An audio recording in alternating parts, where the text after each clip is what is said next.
Now, what I would like to advise Africa is that Africa should not tempt the greedy people to come and colonize us by being weak. When you are weak, you tempt the greedy.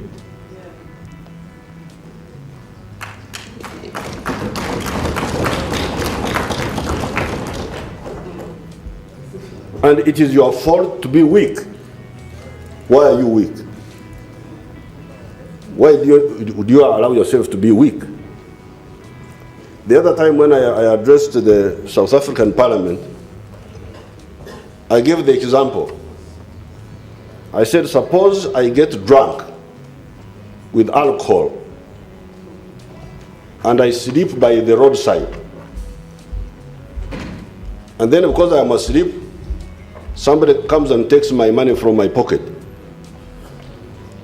Whom do you blame? Of course you can blame the thief for not being Christian enough, not take advantage of a drunk man. But the primary responsibility is that I am the one to blame. Why did I make myself so vulnerable? So that's the first point I wanted to make, but in the speech I elaborated.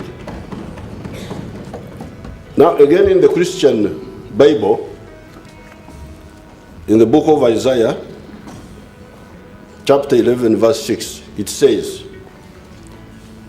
the wolf also shall dwell with the lamb. The wolf, the wild animal, will lie with the lamb. Lamb is the young sheep. And the leopard shall lie with the kid. This is the baby of a goat. And the calf and the young lion and the fatling together, and a little child shall lead them. That's what it says in the book of Isaiah. That in heaven you will find a wolf sleeping with the lamb peacefully. That also a leopard will be together with the calf of a cow. And that all these will be led by a young child. Now, that is in the kingdom of heaven, which the Muslims call it Jannah. But we are still here on earth. We have not gone to heaven yet. Here on earth, wolves are still eating lambs.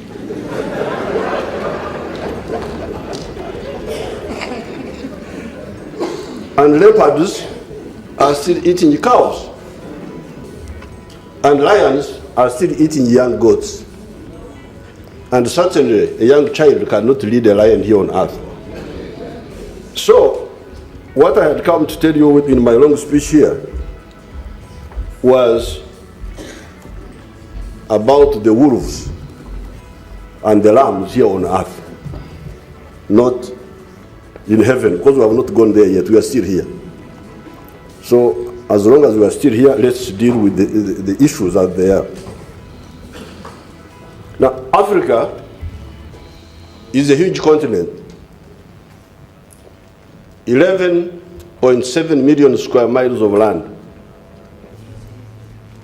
with a population of 1 billion people. 1,033,000,000 now. These 1 billion people are divided into just 4 groups, linguistic groups.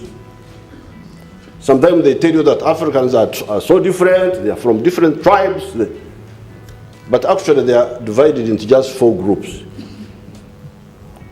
One group is called the Niger-Congo group of languages. These include the Bantu dialects and the Kuwa group of languages, the ones of West Africa. That's why I can pick words from here in South Africa while I am coming from the equator, 5 hours away. The second group are what we call the Nilo-Saharan group of languages. These are the Cushitic, Nilotic, Nilo-Hamitic people. The third group are what we call the Afro-Asiatic. That is Arabic, Tigrinya, and Amharic. And the fourth group are the group here in Southern Africa called the Khoisan. Now, these Africans are either similar, as I've told you about the Bantu speakers, or they are linked, similar or linked. If you study these languages closely, you will find the similarities and also the linkages. Africa is the origin of man. All human beings came from here. You are the original human beings.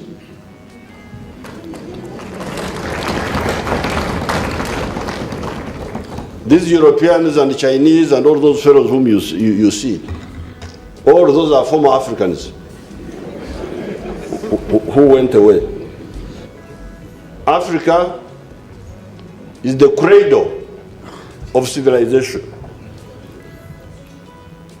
One of the first human civilizations on earth was the Egyptian civilization, and it was here on the African continent. The three great religions, Christianity, Judaism,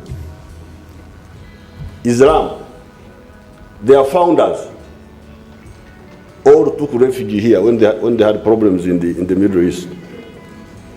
Moses was here in Africa. That's where he survived. That's why he survived.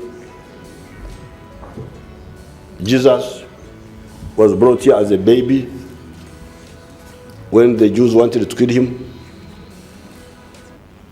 Muhammad, when his Arabs wanted to kill him, he ran to Ethiopia.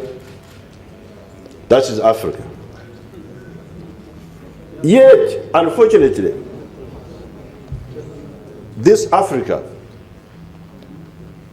by 1900, all of it had been colonized except for Ethiopia. So the question is, this ancient Africa, this Africa which was the beginning of civilization, the source of the human race, why was it colonized? Why? It is because there were internal weaknesses in Africa.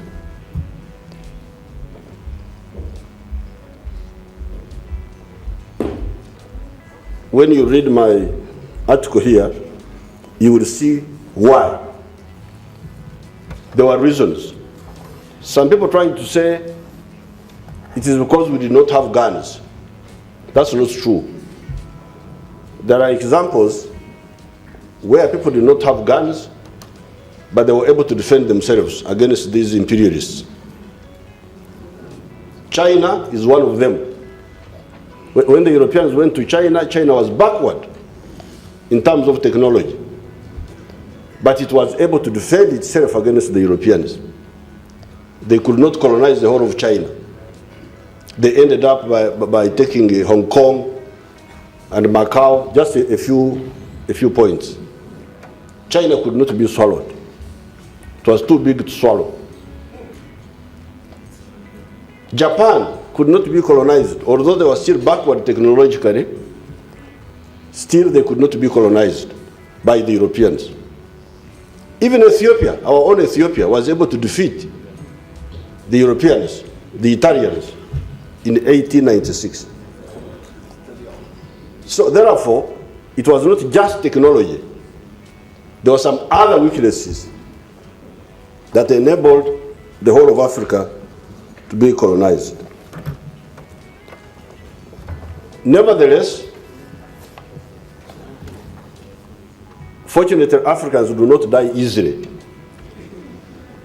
although the whole continent was colonized, but we survived. We survived colonialism. We survived slave trade. We survived the colonial wars. We survived the European diseases which they brought here. Other people did not survive. If you go to America now, they say there are people who are called Americans. Those are Europeans who went to America to take over the land of the Indians there. These are the ones you call Americans now. The real Americans, if you go there, you find them in national parks. That's where they are found. In reservations. You go and see a few of them. Oh, that's how the Indians used to look like. They have disappeared. The Aztecs in Mexico, they are not there, or they are very few. The Incas in Peru, the Aborigines in Australia, they are not there. But for us, we survived. And there are reasons why we survived.